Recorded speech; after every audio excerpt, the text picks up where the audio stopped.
right, well, good morning, everybody. Thank you for joining our EPA Prep series brought to you by Johnstone Supply. So we spent a couple days talking about core, and I know there's a lot of information in that. And as we move forward through type 1, type 2, and type 3, some of that material is going to be repetitive, and it's for good reasons. We just want to make sure that you're very comfortable with with what we're doing in especially in our recovery practices, because remember, we're taking this test and we're understanding this aspect of our industry for one primary reason. It's to save the environment, to make a safer place for us to live in. And so just be mindful that some of these slides may be repetitive, but they will be highlights that definitely need to pay attention to. So we thank you for joining us. And that being said, I'm going to hand it over to Brian or Shell, who's going to cover type 1. Morning, everyone. So we're going to go through type 1 today and the differences and in between it and type 2, type 3, and 609. So type 1 certification contents, we're going to go through recovery equipment, the recovery requirements, recovery techniques, and then safety and PPE that's required for type 1. So what is type 1? So type 1 is persons handling refrigerant during the maintenance, service, or repair of small appliances. They must be certified as either type 1 technician or as a universal technician, which is 1, 2, and 3 giving you universal. It says with the exception of motor vehicle, which is 609, which does not fall under this classification. EPA's definition of a small appliances include products manufactured, fully charged, and hermetically sealed in a factory containing 5 pounds or less of refrigerant. Split systems may not, and I say may not, be serviced by type 1 technicians. The sale of CFCs, HCFCs, and HFCs, HFO refrigerants, to service or install refrigeration and air conditioning equipment is restricted to technicians who are EPA certified in refrigerant recovery. So you have to have an EPA license to buy one. You can't have a 609. It has to be a type 1, type 2, type 3, or universal to buy refrigerant. Motor vehicle ACs, like systems, do not meet the criteria for type 1 appliance certification, no matter the type or quantity of refrigerant. They are built in a factory, they are sealed systems, but that is a different license. That is a type 609 certification. HCFCs and HFCs, such as R404A, cannot be used in new appliances. So the new stuff, you're using, like R600, which is isobutane, R290s. That's the stuff that's going into the new piece of equipment.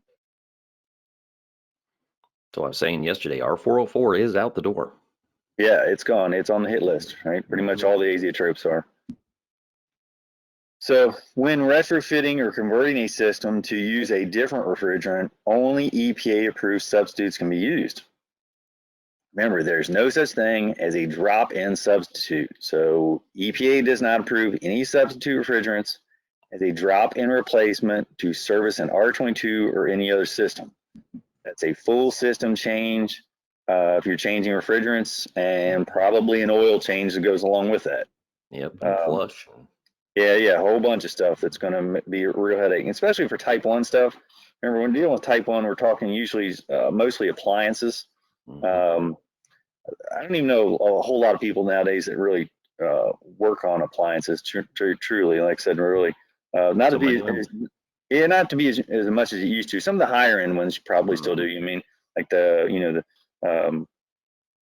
Sub-Zero machines, or some of them probably still get worked on, but your standard stuff, those are pretty much disposable nowadays. It's almost disposable, yeah. So when you're dealing with recovery equipment, there's two different types of recovery equipment that they're used for small appliances, and basically is system dependent and passive. So we're going to go through those. So refrigerant recovery or refrigerant equipment used during the maintenance or repair of small appliances that use CFCs, HCFCs, and HFCs must be certified by an EPA-approved laboratory. So pretty much any new machine you're going to buy is going to have that certification to it, right? It's going to be UL listed, and they're going to be approved anyway. That's probably since 1994, right? So anything after that. That's a picture on the left there in the bottom left corner. You can see a recovery machine and a tank, and then what you're looking at on the right is a piercing valve and a recovery bag. So persons who open or perform maintenance, service, or repairs of Type 1 appliances containing a CFC, an HCFC, or an HFC can use either a self-contained or passive recovery equipment. So self-contained would be the picture on the top right, which would be a recovery machine. Passive being the recovery bag down in the bottom right corner, which I haven't seen those in years either. Right. We used to sell them years ago, but like I said, this is kind of a dying thing on that. Pretty much everybody uses a recovery machine nowadays.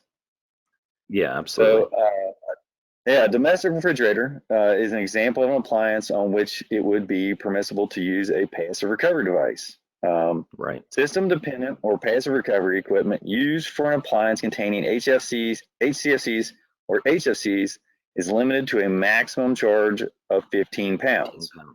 15 pounds. So most of those refrigerators hold, ounces or just over a pound. Most of them are well Right. under 2 pounds in the total system charge that you'll be dealing with anyway. So they don't hold a whole lot, but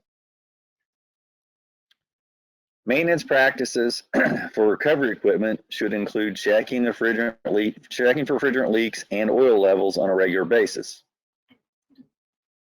After a refrigerant scale or a tank with an internal float device are acceptable methods for monitoring that the fill level in the recovery tank does not exceed 80%.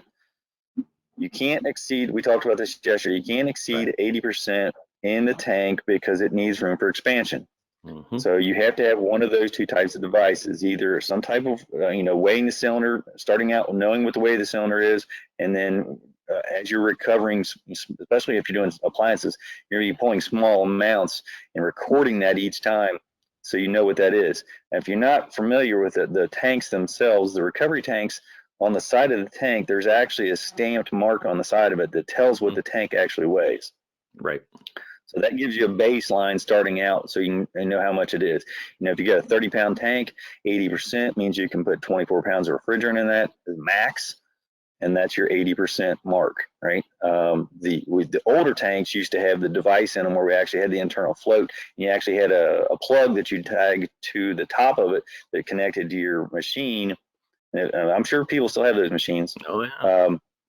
And the float would trip the 80% mark for you. So, like I said, that was a kind of a way to do it without actually having to keep watching your scale. But either way, you got to have one of those two because you got to max it at 80%. So self-contained recovery devices for use with small appliances containing CFCs, HCFCs, and HFCs must be able to recover 90% of the refrigerant when the compressor is operating or achieve a 4-inch vacuum under the conditions of the HRI 740.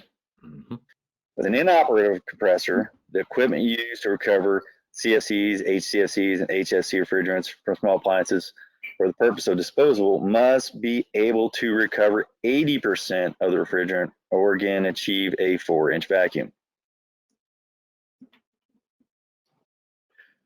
Refrigerant recovery devices used to recover CFCs, HCFCs, and HFCs can be either manually closed or automatically closed when disconnected to prevent loss of refrigerant into the atmosphere. Right? You're gonna lose it out of your hoses. So depending on which ones you get, I highly recommend the fatter self-sealing hoses that got the double O-ring in them. Right. You lose no charge at all with those. You get no frostbite on your hands. The valves in the picture you're seeing on here that have the shutoff valves on them, you're still going to get a little loss out of the system that spews out when you release the from the core, right? Yep. You release from the valve to the tip. From the valve stem, yeah. But you're not going to lose anything out of the hoses, or very minimal amount of hoses between the valve and the end of the hose itself. But those other, the low loss fittings, man, those you don't lose anything with those. Those are the best ones to get. They don't fit in every application, but those are the best ones to get. And they're rebuildable. Yeah. You can replace the seals in them, and like I said, and they're way better of a fitting. It's recovered. It's law now that everybody has to have some type of device on the end of their hose of a low loss fitting. Yeah, like I said, being a true low loss hose or one that you added on to your hoses. It's regulated law now that you have to have that. So when attaching a gauge set to check system pressure, hoses with a manual or self-sealing valve on the ends should be used to minimize release of refrigerant. So remember, this is the law. De minimis. De minimis, that's right. So when filling a charging cylinder with a CFC, a HCFC, or an HFC refrigerant, the refrigerant that is vented off the top must be recovered. If you're not familiar with what this is called a dial-a-charge. As you can see in the cylinder on the picture on the left there, it's actually got graduation marks going up on it and different refrigerants that you had to put in. I haven't seen one of them things in probably 20 years. Oh, I know. I've got one. But like, you got one still? Yeah. Nice. There's a conversation piece. Yes. We still had one in our auto shop when I was a tech. Really? Well, when you're charging very small amounts, when you got to charge, a system that only holds like 9 ounces. Yeah. They're great for that. They're great for that. But like I said, these are kind of a thing of the past with the disposable equipment nowadays. So a vacuum pump made for system dehydration may be used to evacuate a recovery cylinder to be used for a recovery device. However, it cannot directly recover refrigerant. So if you get a new tank from us and you take the tank out and for some reason the valve wasn't sealed or you opened it up or whatever, those tanks are pulled to a vacuum from the factory. Right. You just evacuated the vacuum, right? So you added atmospheric pressure to it. Positive pressure, air. Yeah. So it's now got to be pulled. So you hook your vacuum pump up, then you can pull it to a deep vacuum. So the refrigerant will normally want to go in there, and you're getting the non-condensables out of that refrigerant before it actually goes back. That's going to help because it's going to decrease the pressure inside the cylinder. When you start recovering to it, if you don't do that with those non-condensables in there, you're going to increase the tank pressure on that. It's going to go up drastically. And again, with pressure, you have temperature and a whole other safety set of devices that come in along with it. So make sure that those are, like I said, under a vacuum when you start out anyway. Hydrocarbon R600A, which is R600A, if you don't know, is isobutane, which it's refrigerant grade isobutane, which is an approved refrigerant for new household refrigerators, freezers, and combination freezers. So that's the route that they're kind of going nowadays, right? Right. Remember, isobutane is basically lighter fluid, so it is combustible and flammable. So hydrocarbon refrigerants are not approved for retrofit into existing household refrigerators. So you can't pull it all out of, say it had 404 in it, you cannot change it to something else, right? You got to go back with what was in it or change everything else out, like the whole piece of equipment.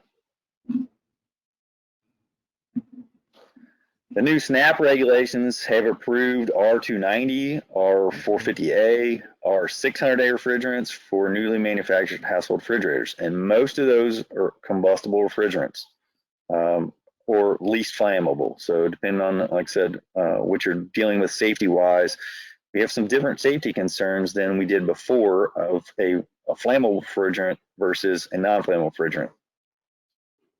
Yep. Coming to a house near you. Yeah, yeah. The good thing is they don't hold a whole lot of it, so if That's you get a right. leak, About the same amount as a big lighter. Yeah. So when servicing a small appliance found to be leaking, it is not mandatory to repair the leak, but it is recommended to do so whenever possible.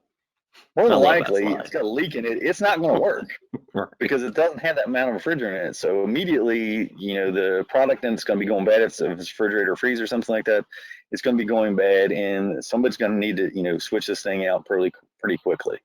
Like I said, and nowadays with the price of these units, calling a service guy to come repair them just doesn't happen. I mean, it's just not feasible. And that's typically why we only see this in these type 1 scenarios. Yeah. Because if it's a type 2 unit with a leak, fix it. Yep, it's getting fixed. So before beginning a refrigerant recovery procedure, it is always necessary to know the type of refrigerant that we're dealing with, right? The system, like I said, we want to make sure we know what refrigerants in that system so we don't mix refrigerants in the system or in the cylinder itself as a recovery cylinder. So each recovery cylinder, like I said, need to be labeled. Like I said, so we're not mixing refrigerants going back to reclamation. It is unacceptable to mix any refrigerants in an appliance or a recovery cylinder. R744 carbon dioxide is a very high pressure refrigerant and generally does not need to be recovered. Remember, carbon dioxide is the base for which refrigerant can be released, right? And remember, this is the one that everything goes back to atmosphere. R728, which is nitrogen, R744, carbon dioxide. Those can still be vented, but like I said, and not recovered. But all the other ones are basically you're recovering. So here's an example. When 410A or any other refrigerant is recovered from an appliance, it should be recovered into a recovery vessel that is clearly marked to ensure that mixing of the refrigerants does not occur. You can see on the tank there, it doesn't come with that R410A label on it. You either have to write on the tank what it is or get the labels that we sell that you can pick them up at our store. We have different ones for different refrigerant tanks and label that as a specific tank so that you have that clearly marked. This is a good one right here. Here's a quick example of this. So you can see that R410A tank there that shows that pink colored label on it. That's actually deemed as rose colored because some other refrigerant manufacturers, if you deal with, if you're an air conditioning guy and you're only dealing with like say R22 and R410A prior to this point, well, that's fine because you're dealing with a green label and a rose-colored label. But if you dealt with refrigeration, there's an R401 that is a pink label also. You betcha. All right, it's a pink tank, and they're both really close colors. And one's 410A and one's 401. And I had to deal with one of those systems that a guy put 410A in a 401 system. So you gotta be careful with 404 sitting out in the direct sunlight too. That orange can fade into a pinkish color in a hurry. Yeah. So you got to make sure, like I said, you know what you're dealing with anyway. Comparisons to a pressure temperature chart are only valid to check for contaminated refrigerants if both the pressure and temperature of the refrigerant are stable and known. So you got to put your tank into a condition that does not change. So, if you bring it inside and, it's 70 degrees inside your inside your structure, inside your, your shop or whatever it be, you got to leave that tank set for a while so it gets to a stable condition. That way, when you put a gauge on it, you can actually check it versus a temperature pressure chart or a PT chart to see that the refrigerant is actually what you're dealing with and not a mixed refrigerant or one that has non-condensables in it. So when checking for non-condensables inside a recovery cylinder containing one refrigerant, the technician must allow the temperature of the cylinder to stabilize in room temperatures before taking that pressure reading. So again, non-condensables is going to raise the pressure inside that tank. And it's telling you when you're looking at that PT chart that it is not the same refrigerant or that it does have non-condensables in it. So if a technician suspects that a refrigerant in a recovery cylinder is contaminated, a pressure measurement should be taken and compared to a PT chart. If the pressure temperature relation does not match the refrigerant, that refrigerant should be turned into reclamation, either for destruction or to be broke back down, right? So they can do that. It depends on the cost, right? It's going to, more than likely, it's going to be deemed to destruction, but not always. Depends on the cylinders. If you had, if you had a bunch of guys that worked for you and you were bringing those tanks back and you were doing a transfer from small tanks to a large tank, you can transfer them back all the way to the 1,000-pound cylinders and then turn in a 1,000-pound cylinder. Right. I know of companies that have done that. And the 1,000-pound cylinders, it makes more sense for them if they can get that instead of having to destroy it, but it's another thing that be aware of anyway. So some reclamation facilities may refuse to accept mixed refrigerants, or they're going to charge you for the extra processing fee to to make that back to a virgin refrigerant, right. Or they're going to back charge you to destroy it. So like I said, if it's deemed for, I think the last time we had some destroyed, it was about $4 a pound. Yeah. So absolutely, they're going to back bill us for it, and right. you turn that tank into, and it's got your name and everything on it, it's going to end back up on you for that mixed cylinder. So all that gets tracked back. So beware and make sure that you're paying attention to the rating labels on the units before you're pulling refrigerant out, and on the cylinders that you're putting them into. So the surface apertures or process stubs typically used on small appliances is a straight piece of tubing that is entered using a piercing access valve to add or remove refrigerant from a small appliance. Those don't have surface valves on them. So a lot of times you'll see that little stub tube on there is brazed shut on the end, like this picture shows it with a little rubber cap in it, because that's a new compressor, hasn't been installed. But normally that's going to have a brazed end on it, so that you're going to have to put some type of access to it, either, like I said, a brazen access or a pierce type. If it's a refrigerant that had pressure in it, you're going to have to, like I said, use a pierce style and then pull it out. Then a lot of times, like I said, if I did work on these, when I'm putting that back in, I'm putting the brazen connection back into it while there's no pressure in the system. That way you do have one after the fact. Yep. So when installing any type of access fitting into a sealed system, the fitting should be leak tested before proceeding with recovery. Solidless type piercing valves tend to leak over time. They use a little O-ring seal. If you're not familiar with these, they use a little O-ring seal a lot of times on the bottom of them, where the pierce right around the edge of the piercing, and that little seal a lot of times will leak, especially over extended time, because all it is an O-ring. Right. So be aware of that. Like I said, valves tend to leak over time. Like I said, so they shouldn't be left on the system. Like I said, those are usually deemed for recovery, and then the brazen or the soldered on style ones are used for if you're going to keep it on the system, or you try and maintain or use the system. A passive system-dependent recovery process for small appliances can capture refrigerant in a non-pressurized container. So you can see over here on the left side of the picture, we have the refrigerant recovery bags that were used for that process. So when using passive recovery devices on small appliances with non-operating compressors, it is essential to take measures to help release trapped refrigerant from the compressor oil during refrigerant recovery. So you can use a heat gun or a rubber mallet and still strike on the compressor. Yeah, like I said, I've used heat guns before to help push that out there. Remember, because one is to push it away from that, which will help push it towards the recovery bag. Or just even tapping on it with the rubber mallet helps. Yep. So you get that refrigerant trapped in that oil or down underneath that oil, and help it release out of that. So that's going to help, like I said, in those household refrigerators. The other things in it too, some of them have like the defrost heaters, so you can engage the defrost heaters on that also. But that's going to help release the refrigerant out of the compressor crankcase anyway.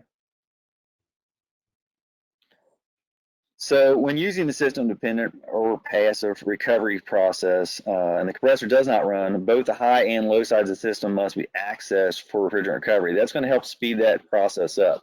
So you need to make sure that you're on both sides of the system so that you can pull that refrigerant out. So both low and high side access valves should be installed when recovering refrigerant from a household refrigerator or any other appliance to improve the speed of the recovery. To ensure that all CFCs, HCFCs, and HFC refrigerants have been removed from a frost-free refrigerator, the defrost heater can be energized to increase the refrigerant temperature and vaporize any liquids. So it's basically like using a heat gun or a heater that's already there. So just go over to your that's going to defrost help timer and advance it until you hit defrost. Click it right up, and like I said, you'll see them heaters come on, and like I said, and that's going to help that process drive it to the bag. Remember, we're not using a device like a recovery machine at this point in time to pull it out. So that heat transfer is going to push it. Yep. So an appliance with an operating compressor and completely restricted capillary tube or metering device requires only one access valve on the high side. So remember, if you got an operating compressor and you're turning that on, it's going to stack all the refrigerant to the high side, especially if you have, like I said on here, it shows a restricted capillary tube or metering device. So it's going to stack all the refrigerant. So you can access the high side of it with your bag and use the compressor to pump everything to that side of it. If the pressure in an appliance is 0 psi gauge, after installing or opening a piercing style access valve, which means there's no refrigerants, it's completely dead and empty at that point in time, the recovery procedure cannot begin. There's nothing to recover in it. It's done already, lost everything. Right. It's empty. So now we're talking about using a recovery machine, right? So when using a self-contained recovery device or active, and there is a large volume of non-condensable gas in the refrigerant being recovered, excess pressure can occur on the high side of the recovery machine and in the recovery cylinder. Remember, it's going to increase, your non-condensable is going to increase that pressure. So non-condensable gas in the refrigerant can be checked by using a PT chart. Remember, the cylinder has to be under a stable condition for a while. We usually say check it the next day. We always say put it in the cylinder, check it the next day, give it 24 hours to set. That way everything settles, and then take that PT chart and check it versus what the pressure is on the tank. So here's an example of that. You can see on here the approximate pressure R134A cylinder that does not contain any non-condensable impurities that does not contain non-condensable impurities is stored at an 80-degree room temperature. So over on the right, you can see we have 134A. It drops down to that 80 degrees, and that equates across to an 87 psig. So that's on a pressure. That's on a 134A pressure at 80 degrees with no non-condensables in there. So that's true 134A at that point in time. Right. I put my gauges on there. I got 87. Yeah, we got 87, and we put our gauge back on there, and it's 94. It's not 134A. It's something else. Right. We don't know what that is. If it's non-condensables, if it's mixed refrigerants, it's not 134A, and that's really all we need to know. When that cylinder goes back, there's a spot on the tags to mark that as mixed. Right. You need to mark it that way, right? So, like I said, so that the reclamation, when they're doing that testing on it, they immediately know that that's mixed, right? So they don't have to test it first. So as long as there is liquid refrigerant present and no impurities in the cylinder, the pressure on the temperature on the PT chart should match the refrigerant. Doesn't matter what refrigerant it is. If you've got a PT chart on it and it's under that stable condition, you find that temperature and it'll immediately equate to that same pressure. Doesn't matter if there's 1 pound in it or 30 pounds in it. So during the recovery process, if at any time you run into, or if you're doing a repair or recovery, you run into a pungent odor and it's detected in the refrigerant, that's going to be an indication of burnout, right? So you're going to have basically acid in the system, and your either compressor, if it hasn't failed, it's going to be failing very soon. But that's a key indicator of contamination, right? That pungent odor. So technicians who watch for signs of oil contamination when recovering refrigerants from a system that experienced a compressor burnout. And with that, the system, if you're going to maintain or try and use that system will have to be flushed and contaminant free before you bring it back online or bring it back up to specifications anyway. So that could be an entire system flush, coils, condenser coils, evaporator coils, everything else, taking the compressor completely out of line. And then before the new compressor goes back in to verify that all that is completely back to spec. So when nitrogen is used to pressurize or blow debris out of the system, the nitrogen may be vented to the atmosphere, right? It may be vented to ambient. Refrigerant is R728, so it does have the designation like everything else, but it is, again, remember, most of our atmosphere is 85% nitrogen starting out anyway, so it can be vented.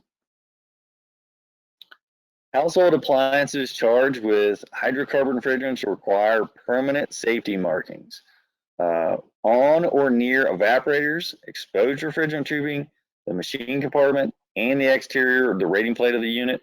So remember, hydrocarbons are your isobutane. Remember, that's going to be combustible. We talked about this yesterday. It's going to have some kind of red markings that have to extend 1 inch past on both directions. And it has to be labeled so that everybody knows that that is a flammable refrigerant. There was a good point brought up by Jeff Werther just a while ago in our chat box that we're now even going to have a red band around the top of our recovery cylinder if it's an A2L. So yeah, another little change in our recovery equipment. Yeah, just remember, red's flammable. So that's the big thing, safety-wise, like I said, because that's going to change a few things from what we're used to doing. You know what I mean? So, like this one here, when recovering refrigerants, safe work practices include wearing, safety eyewear and butyl line gloves when connecting or disconnecting hoses. So again, different PPE equipment for that device. So, when using nitrogen to service, leak test, or purge a refrigerant system, the nitrogen tank should be equipped with a regulator. I don't know anybody wants to put nitrogen straight into a system. Remember, it's coming out of that tank at 2,500 PSI when they're full. You're going to blow stuff up immediately. We should try so having a regulator, yeah. Evaporator coil. Yeah, especially on the refrigeration side, most of them are probably only tested to 300 PSI. So remember, you're going to pop one of them pretty quick. So having a regulator is key and making sure that you know how to use it and that it does have a working safety relief in the regulator. So because refrigerants are heavier than air and displace oxygen, a very large refrigerant leak can cause suffocation, right? Most of the refrigerants are oxygen depleting. They push the oxygen out of the space. So if you have a large leak of refrigerant occurs from such, and it's not going to be from the appliance more than likely, it's going to be from like the cylinder you're working on or something like that. Remember, because we're talking type 1 stuff here. So that cylinder in that enclosed area or a non-self-contained breathing apparatus is available, right? So you need to make sure, like I said, that there's adequate ventilation. You need to immediately vacate the area and have a natural ventilation or fan-induced ventilation, something to bring back oxygen into the space. Something's going to relieve the refrigerant from the space and bring oxygen back into that space.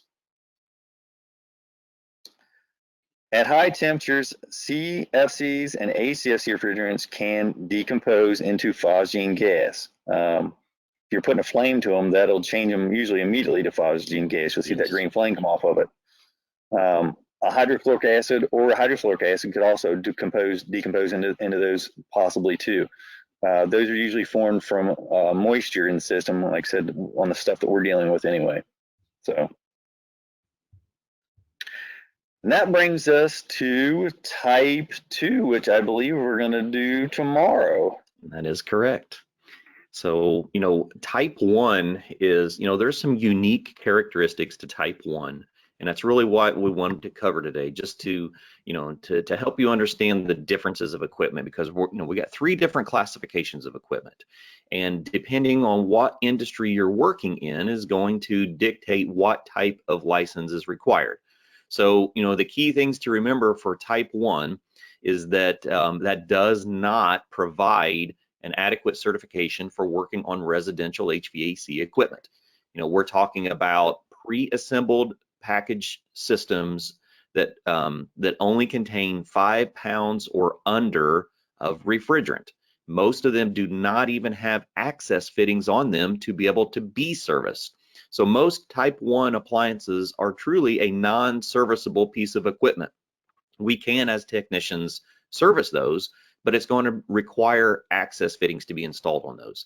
So we're going to have these temporary piercing valves, and then we're going to have to solder on fittings. So as a technician, things to be aware of is, if you're working on a small appliance, whether it is a packaged window air conditioner, whether it is a residential refrigerator, where it's a small packaged commercial refrigerator or freezer, even some of our smaller ice machines, especially the residential style ice machines.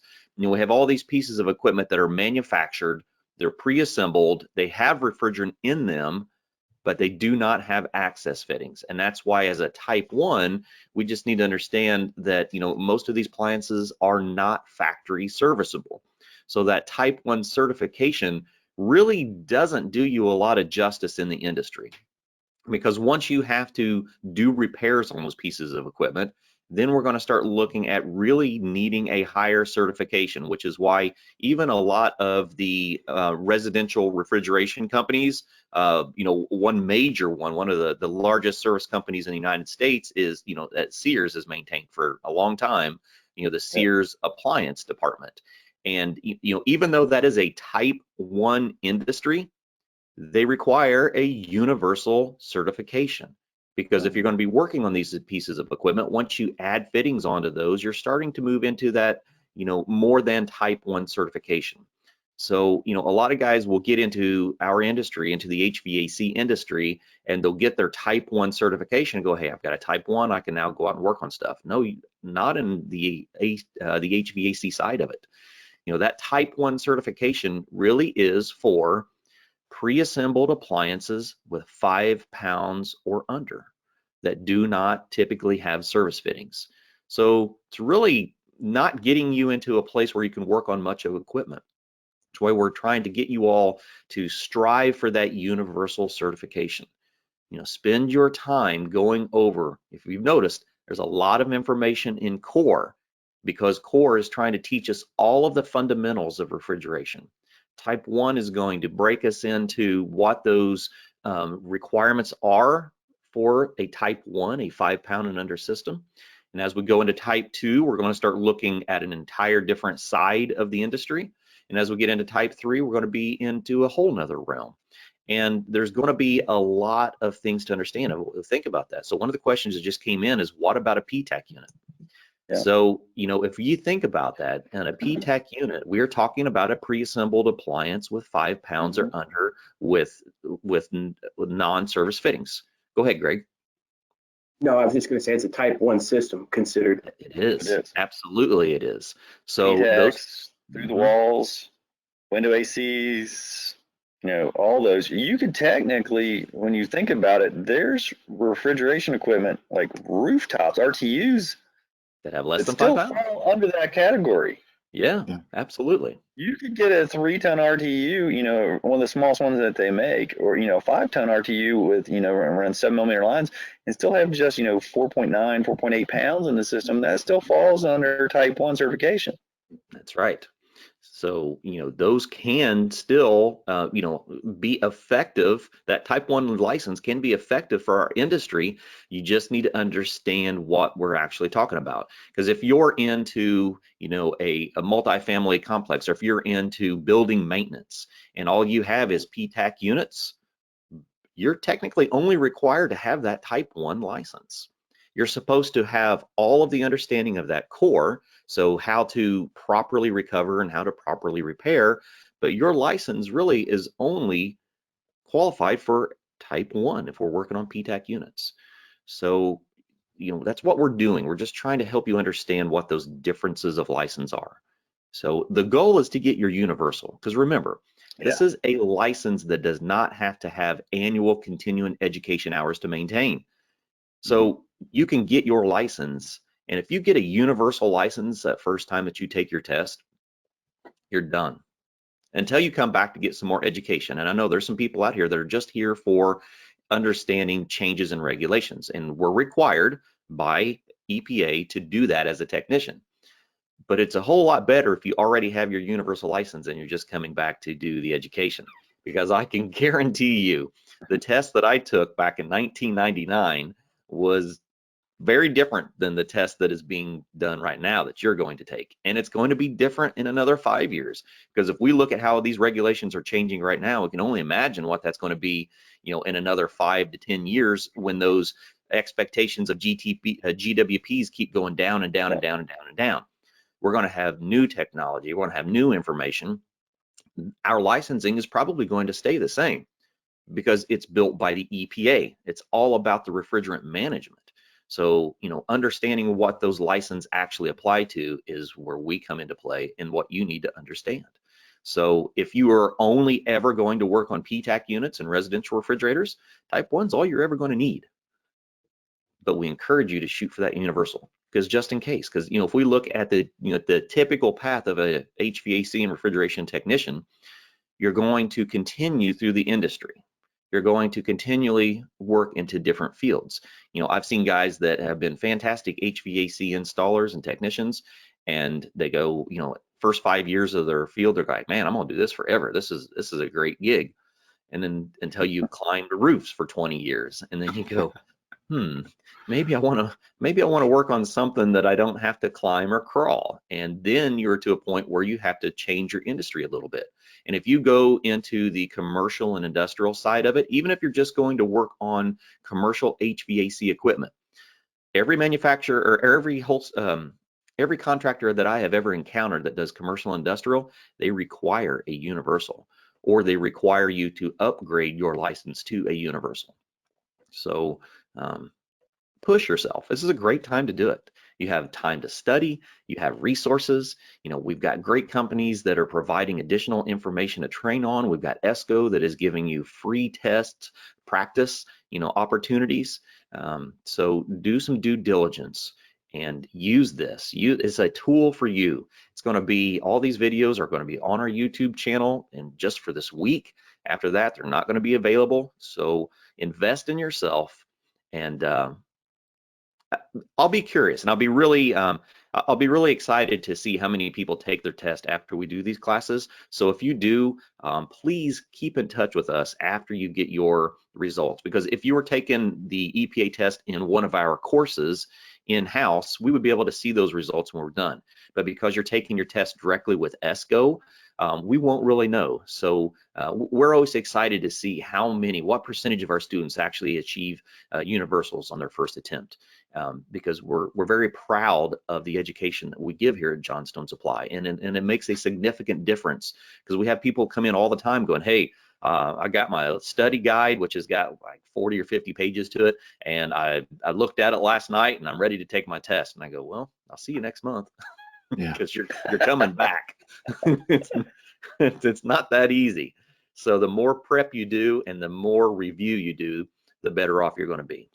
So that being said, anybody else have anything that they would like to add, or anyone in the audience have any questions on the material we've covered? Please put your hand up and make a question.